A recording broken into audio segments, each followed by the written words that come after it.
Hello mga pacham! Gawa naman tayo ng biko. Tara panoorin nyo.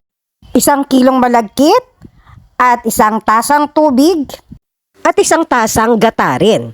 Yun yung unang piga So tara, after ko naman magsaing, ayan, naglagay na ako ng 2 gata dito na ginamit ko yung fresh na coconut.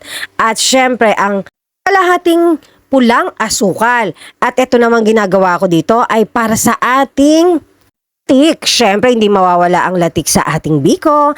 Kaya ayan, pagkatapos naman mahina lang ang apoy natin dyan at halu-haluin natin. So kahapon ko pa binili ang nyog ko, kaya inilagay ko sa freezer. Kaya yung ginagawa kong latik ay nagkaganon, buo. Pero wala namang problema doon. Ayan, halu-haluin lang natin to ng bahagya. Grabe, ang sarap talaga ng biko, no? Lalo na pag ikaw ang gumawa dahil ang hirap maghalo-halo. Kaya na-enjoy ko. Sabi ko, susubukan kong gumawa ng biko dahil talaga namang isa sa masarap ito. Nakakanin at gustong-gusto rin talaga ito ng asawa at ng anak ko. So, ayan, after natin mahalong mabuti ang ating gata na may asukal, ilagay na natin ang ating sinaing na malagkit.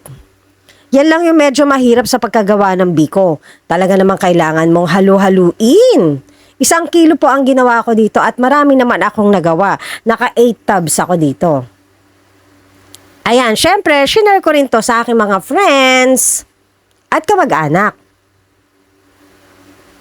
Mukhang gagawa ulit na naman ako dahil nasarapan ako at nabitin ako, syempre. At gusto ko nga palang i-congratulate ang mga nanalo na bagong mga opisyalis sa aming lugar sa UP.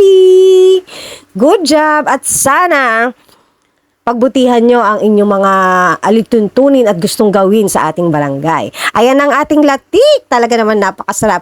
Naglagay na ako sa mga tab na yan. Ayan. At ipakikita ko na lang sa inyo. At para matakam kayo, syempre, alam niyo naman si Patcham. Hindi na ako nagpakita ng tikiman portion dahil umalis na kami niyan. Dahil pupunta kami ng UP at ako'y bumoto niyang mga araw na yan.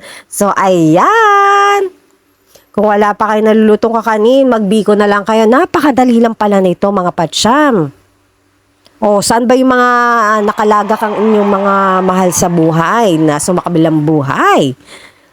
Thank you for watching, mga patsyam.